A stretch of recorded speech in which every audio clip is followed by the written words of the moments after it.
Here we go, Hey! Are you ready? I'm ready. Are you ready? Pilipinas, buong mundo, eto na naman tayo. Pasiklaban na naman, gulatan na naman, bibilib na naman kayo, Noy P. Because this is the third semifinals night dito lang sa Pilipinas Got Talent. Lahat tumodo. At lahat bumoto. At sa dulo, dalawa pa ang dediretso na sa Grand Finals. Ang may pinakamaraming boto, congratulations, Alakim! Ang pipiliin ko, kapita mo ba? Marky, you have my vote. I think I'll go with Marque.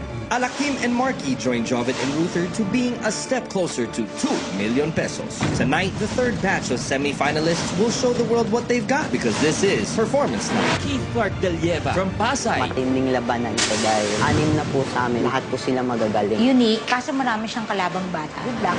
From Cainta, Velasco Brothers. Dinedikit namin ito sa magulang po namin, yung sa papa po namin. Bahala na humusga ang the entire Philippines. Pero talagang, they were phenomenal. From Laguna, Alexis Carpena. Itong next performance ko is for my family. Sila kasi yung sumuport talaga sa akin. When I look at a performance, if it's a dance, it's basically something exceptional about our choreography, in tune with the music and the presence. From Cagayan de Oro, Rolando Nang III. Ang naisip ko, mag-yes na yes ako ulit. Madaldal, bibo, makonect sa tao.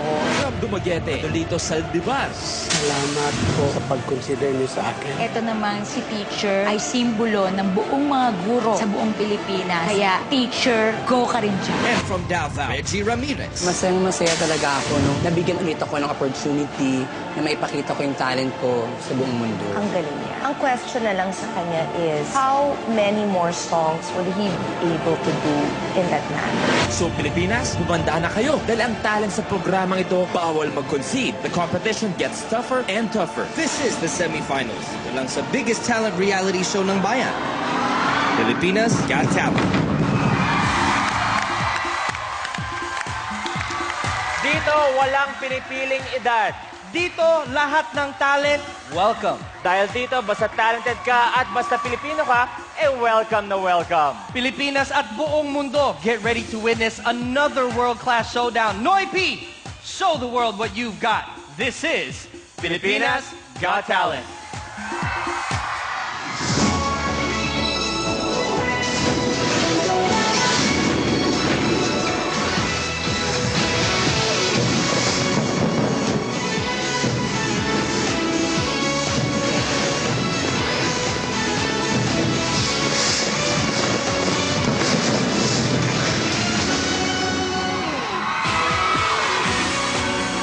Good evening, Pilipinas at sa buong mundo. This is the third semifinals performance night. Live na live dito sa AFP Theater. last week, nag-showdown showdown ng ating second set of semifinalists. And after the showdown, ang pasok sa Grand Finals kasama ni Ruther, Jovet ay si Alakim at Marky.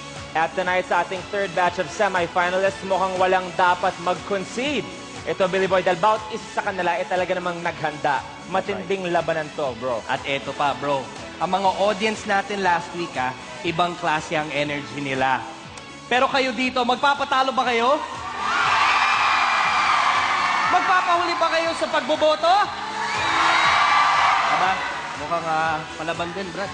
At bukas naman malalaman natin dahil live na live tayo sa ABS-CBN Dolphy Theater para sa ating third results night. At bukas syempre malalaman na natin kung sino ang dadagdag sa ating 4 na grand finalists. That is definitely correct. At hindi kumpleto ang ating semifinals performance night kung wala sila. Please welcome the Filipinas Got Talent judges, Miss Chris Aquino, Miss Ai de las Alas,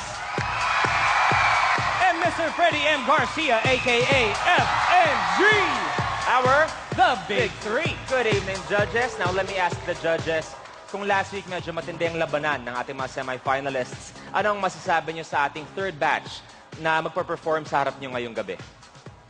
Ikaw na friendship dahil ikaw ang mahihirapan talaga. Ako talaga super mahihirapan ako. Kasi, syempre nandyan ang babe ko, ang Velasco Brothers. Eh, nandyan naman yung paborito na anak ko, si Kit. Si Baby Kit. So, medyo hirap talaga ako mag-decision today. Miss Chris? Ang daming nagbago in the span of 1 week since we were here. So, parang bawal na ako magka-opinion ngayon.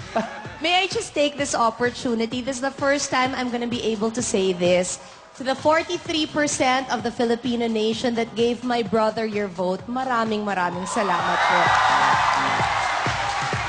Ngayon, pwede na ako magsalita at pwede na po ako magpasalamat sa kanilang lahat. Sa 43% na yan at dun sa 57% na iwi-win over po namin, aalagaan ko po kayo. Yan po ang pangako ko. Sir FMG? Well, tonight will be a big surprise to all of us as we expect a new level in the performance of our contestants. That's right. So Thank good you luck very to all much. of them. Thank you very much, judges. At bago tayo magpatuloy, gusto lang naming batiin ng happy birthday ang ating minamahal na ABS-CBN channel head at pinakamahal ng ating director, of course. Happy birthday, Tita Cory Vidanes. Happy birthday, Tita Tonight- Cory. We love you. I definitely do. We love At you. saka malapit lang yung birthday namin eh. Maging tahimik din kaya tulad ng first 2 semifinals natin itong tatlong ex na natin kasama na to. Kaya, Sa ikaw tingin ba? mo, tahimik to? Hindi, let me ask you, Billy Boy, ikaw ba namimiss mong marinig itong mga to? Ako namimiss ko. Kayo, namimiss niyo ba yung tatlong ex na nandito, yung buzzers natin? But Judges. either or, Can we have a sample? Parang hindi na-miss. Hindi masyado. Hindi masyado. Pero kahit mabuzz ang isang act, may chance pa rin sila makapasok sa Grand Finals. Ang paborito niyong semifinalists. Dahil, of course, ang paborito niyo, ang kanilang pag-asa, ay nasa kanilang boto. Ika nga, the power is in your hands. That's right. With great power comes great responsibility. At ang responsibility na sinasabi ko mga kapamilya ay bumoto. Bumoto at bumoto ng inyong paboritong contestant. But you can vote through text and online only after nakapag-perform na ang ating 6 semi-finalists. So, hindi na namin papatagalin pa dahil sa aming pagbabalik, magsisimula na ang Talent Showdown. Talented at mukhang malakas talaga ang appeal sa chicks. Ang dalawang unang magper-perform. Hindi tayo yun. Well, we have Keith Clark and the Velasco Brothers. Yan ang dapat yung abangan sa pagbabalik ng Pilipinas Got Talent.